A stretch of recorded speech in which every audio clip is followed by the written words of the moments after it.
Hi, everybody. So, this is The Devil's Arithmetic by Jane Yolen, Chapter 1. I'm tired of remembering, Hannah said to her mother as she climbed into the car. She was flushed with April sun, and her mouth felt sticky from jelly beans and Easter candy.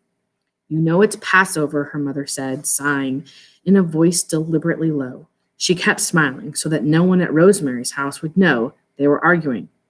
I didn't know. Of course you knew. Then I forgot. Hannah could hear her voice beginning to rise into a whine she couldn't control. How could you forget, Hannah, especially this year when Passover falls on the same day as Easter? We've talked and talked about it. First, we've got to go home and change. Then we're going to Grandpa Will and Grandma Belle's for the first night's Seder. I'm not hungry. I ate a big dinner at Rosemary's, and I don't want to go to the Seder.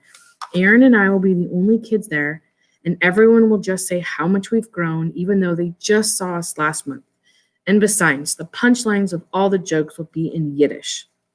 When her mother didn't answer at once, Hannah slumped down in the seat. Sometimes she wished her mother would yell at her the way Rosemary's mother did, but she knew her mother would only give her one of those low, slow, reasonable lectures that were so annoying. Passover isn't about eating, Hannah, her mother began at last, sighing and pushing her fingers up through her silver-streaked hair. You could have fooled me, Hannah muttered. It's about remembering. All Jewish holidays are about remembering, Mama. I'm tired of remembering. All Jewish holidays are about remembering. Tired or not, you're going to go with us, young lady.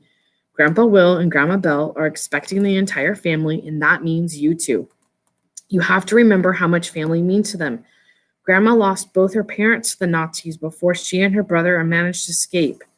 And Grandpa, I remember, Hannah whispered.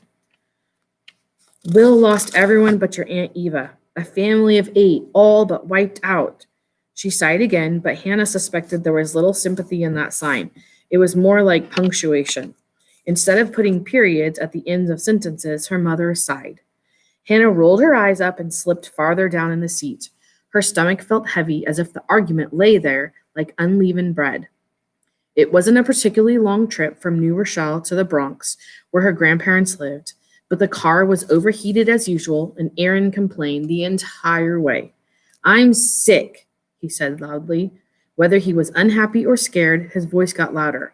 If he was really sick, he could hardly be heard. I'm going to throw up. We have to go back.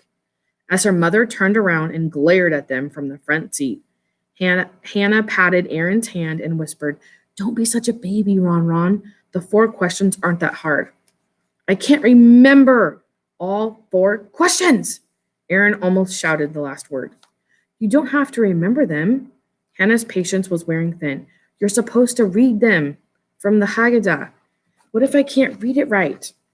Hannah began to sigh, caught herself, and turned it into a cough. You've been reading right since you were 3, Mr. Smarty. She cuffed him lightly on the side of the head, and he cried out. Hannah, her father called back in a warning. Look, she said quickly to Aaron to shut him up. It doesn't matter if you make a mistake, Ron, but if you do, I'll be right there next to you. I'll whisper it into your ear, just like they do in plays when someone forgets a line.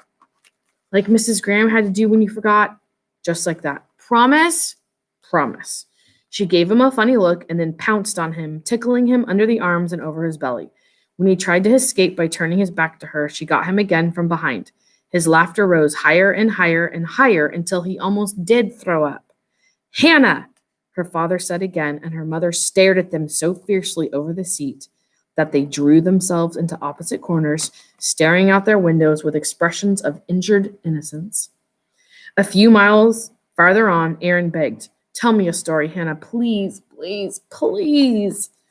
For God's sake, tell him a story, her father said, pounding his right hand against the steering wheel. Driving in city traffic always made him cranky. Glad to be doing something she knew was good at, Hannah began a gruesome tale about the Walking Dead, borrowing most of the characters' plot and sound effects from a movie she'd seen on television the night before. Aaron was fascinated by it. The zombies had just marched into the hero's house and eaten his mother when they arrived at the apartment house complex. While their father parked the car, Hannah and Aaron raced into the building. Because he was the youngest, Aaron got to press the elevator button. That's not fair, Hannah began, But then she remembered how scared she'd been the first time she had to ask the 4 questions at the center, and she stopped. Instead, she reached out and held his hand tightly as the elevator rose to the 9th floor in a single great swoop. Hanale, how much you've grown, Aunt Rose said. 12 years old and already a beautiful young lady. Hannah smiled and pulled away as soon as she could. 13, she said. It was almost true. She didn't ask Aunt Rose how anyone could be beautiful with mouse brown hair and braces on her teeth. Aunt Rose thought everyone in the family was the most beautiful, the smartest, the greatest, even if it wasn't true. Escaping Aunt Rose's attentions by going into the bathroom, Hannah looked at herself in the mirror. There was a lipstick stain where Aunt Eva had kissed her on the forehead. She ran some water and tried to scrub it off, feeling guilty because Aunt Eva was her favorite aunt, the only one who preferred her over Aaron. Hannah was even named after some friend of Aunt Eva's, some dead friend. The lipstick wouldn't come off completely. Brushing her bangs to hide the mark, Hannah left the bathroom worried that someone else might be lying in wait for her and dreading it. End of chapter 1.